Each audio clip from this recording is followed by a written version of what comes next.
Bismillah, walhamdulillah, wassalatu wassalamu ala rasulullah wa ala alihi wa sahbihi min walah. In verse number 8, Allah subhanahu wa ta'ala says, وَمَا نَقَمُوا مِنْهُمْ إِلَّا أَن يُؤْمِنُوا بِاللَّهِ الْعَزِيزِ الْحَمِيدِ. That the only thing they held against them, the only thing that pushed them to do what they did is that they believed in Allah subhanahu wa ta'ala al-Aziz al-Hamid. And this basically shows you this is basically the reason for the whole thing to happen.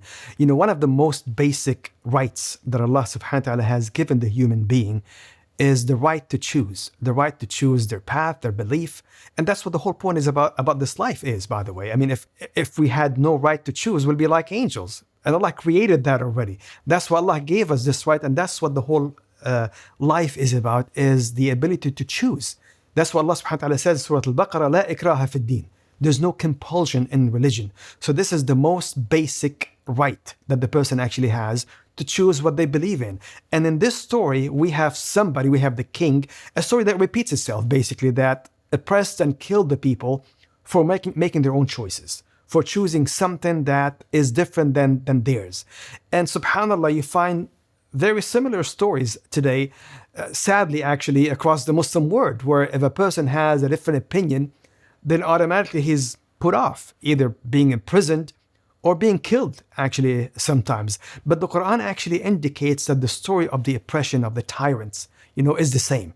Tyranny is the same throughout history. Another great example, of course, is the story of Musa alayhi salam, which is mentioned throughout the whole Quran. But interestingly, in Surah Ghafir, Allah subhanahu wa ta'ala almost like mentioned the progression or the steps through which the tyrant has taken against Musa and his own people. So first, Allah subhanahu wa ta'ala says that we have sent Musa with our ayat, with the proofs, وَسُلْطَانٍ مُبِينٍ, and a great manifest proof. In other words, the argument is clear. The message was explained very clearly. And then comes the response of the tyrant, of the Pharaoh. First of all, he says, إِنِّي أَخَافُ أَن يُبَدِّلَ دِينَكُمْ أَوْ أَن يُظْهَرَ فِي الْأَرْضِ الْفَسَادِ. I fear that Musa is going to twist your religion or spread corruption in the earth. This is the absurd claim, is that the Pharaoh is afraid that Musa alayhi salam, Moses, will twist people's religion, when actually he's the one that is doing that. And this is one of the tools of the tyrant, so to speak, is to twist the reality and change the right into wrong, and deceiving the people, like in this story that says, well, no, I'm afraid he's going to actually lead you into something really bad, and he's going to spread destruction and corruption. And he goes up to a higher notch, first by saying, that, ما أريكم إلا ما أرى وما أهديكم إلا سبيل الرشاد, that I would only guide you to that which I believe is good for you, and I will guide you to that which is truth, which means that don't think, I'll think for you. Don't choose, I'll choose for you, and that which I will choose for you is actually good. And this is the way it is, basically hijacking people's ability to choose, which, like I said earlier, is one of the basic rights of the human. So here, they're not even allowed to choose, I'll choose for you. They're not allowed to think, I'll think for you, And then even taking up further by actually resorting to oppression.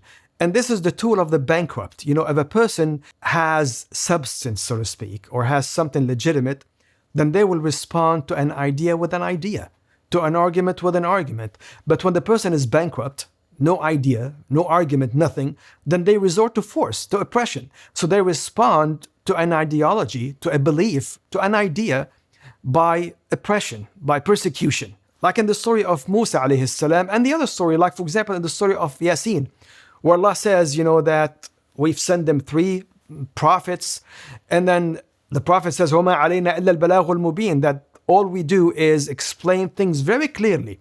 So the idea was explained very clearly. And what was the answer of their people, the oppressors, the tyrants, as usual, that قالوا إنا تطيرنا بكم لئن لم تنتهوا لنرجمنكم ولا يمسنكم منا عذاب أليم. They said that, oh, you're a bad omen for us.